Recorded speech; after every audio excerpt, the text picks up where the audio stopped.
एक world famous novella होने के साथ साथ एक पॉलिटिकल सटायर भी है। अब वो सटायर किस पे है ये मैं आपको एंड में बताऊंगा। फिलहाल कहानी को शुरू करने से पहले थोड़ा सा जान लेते हैं जॉर्ज ऑरवेल के बारे में।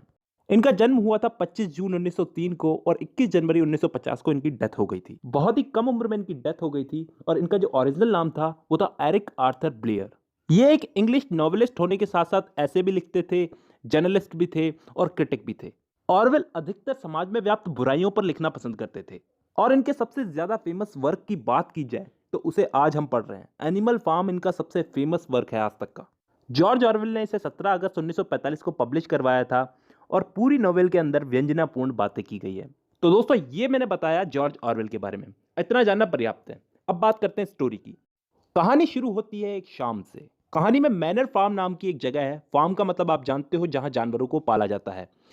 उस फार्म के ऑनर यानी कि मालिक का नाम है मिस्टर जॉन्स, जो कि एक शराबी आदमी है और बस शराब ही पीता रहता है। उसे शराब पीने की इतनी गंदी लत है कि उसका फार्म बर्बाद होता जा रहा है। मतलब कि उसका फार्म जो है वो फल फूल नहीं रहा। उसके जो जानवर है वो भी उससे परेशान है।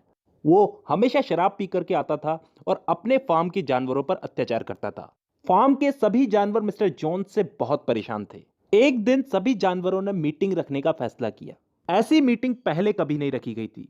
सारे बेचारे जानवर उस मीटिंग में इकट्ठा हुए।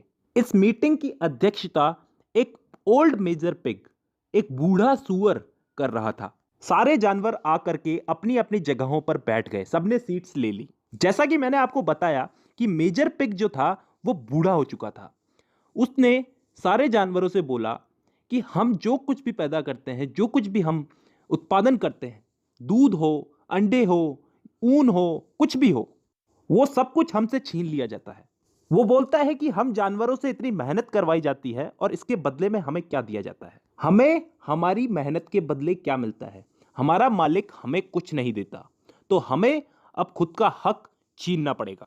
मेजर पिग बोलता है कि मैं तो बूढ़ा हो गया हूं, मैं तो मरने वाला हूं, लेकिन तुम सबको अपनी लड़ाई खुद लड़नी होगी। तुमको जॉन से छुटकारा पाना पड़ेगा। लेकिन इसी के साथ साथ मेजर पिग बोलता है कि जब तुम लोग जॉन से छुटकारा पा लोगे तो उसकी बुराइयों को मत अपनाना। हम सब जानवर भाई हैं, बराबर हैं और बराबर ही रहेंगे। इतना बोलते ही मेजर पिग मर जाता है। सारे जानवरों को उसकी मौत का दुख होता है।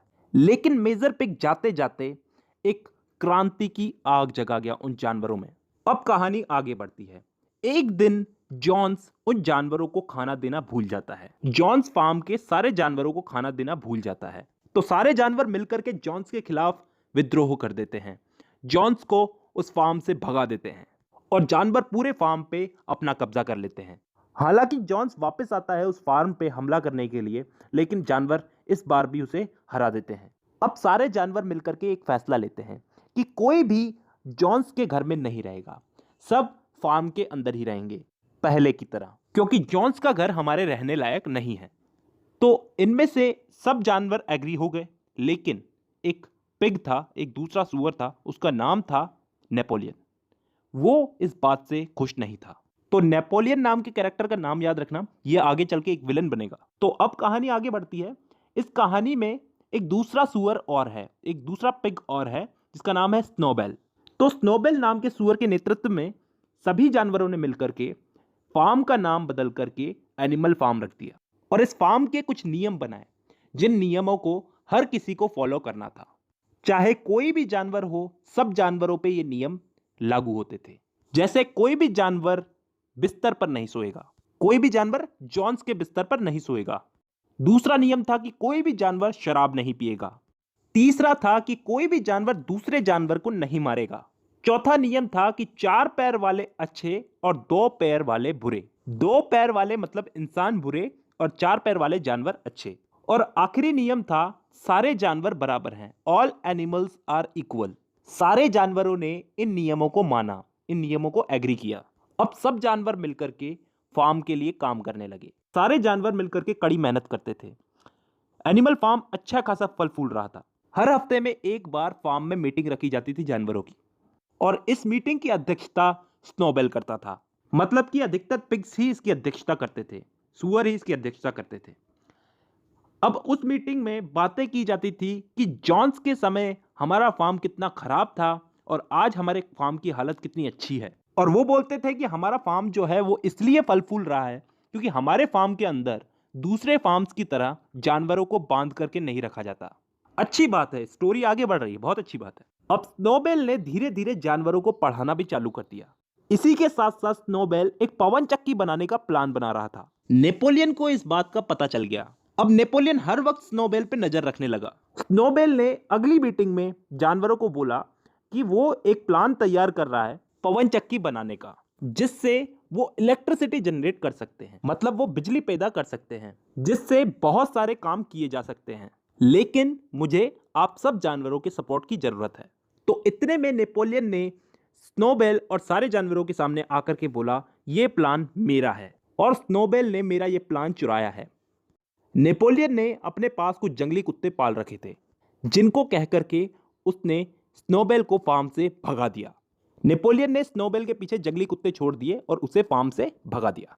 अब जब स्नोबेल को फार्म से भगा दिया गया है तो नेपोलियन फार्म का सुपीरियर बन गया और धीरे धीरे बाकी सारे पिग्स भी उसे फॉलो करने लगे। वो सबको कहने लगा कि स्नोबेल एक गद्दार था जो जॉन्स को फार्म में वापस लाने की तैयारी कर रहा था, और वो बोलता है कि अब इन बकवास मीटिंग्स की फार्म में कोई जरूरत नहीं है, अब इस फार्म के सारे फैसले मैं लूंगा।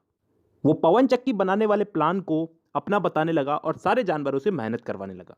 वो जानवरों से बहुत ज्यादा मेहनत करवाता था और उन सब जानवरों में पिग्स जो सूअर थे वो बहुत कम काम करते थे।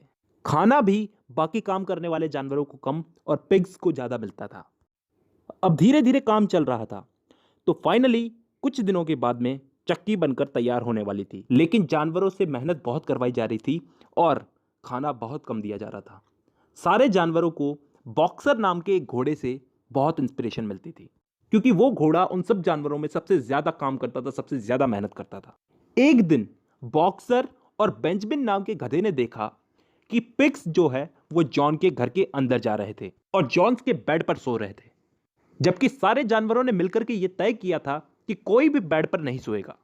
लेकिन अब नेपोलियन का शासन आ चुका था, अब फार्म पे शासन हो गया था नेपोलियन का, तो सारे नियम धीरे धीरे बदलने लगे।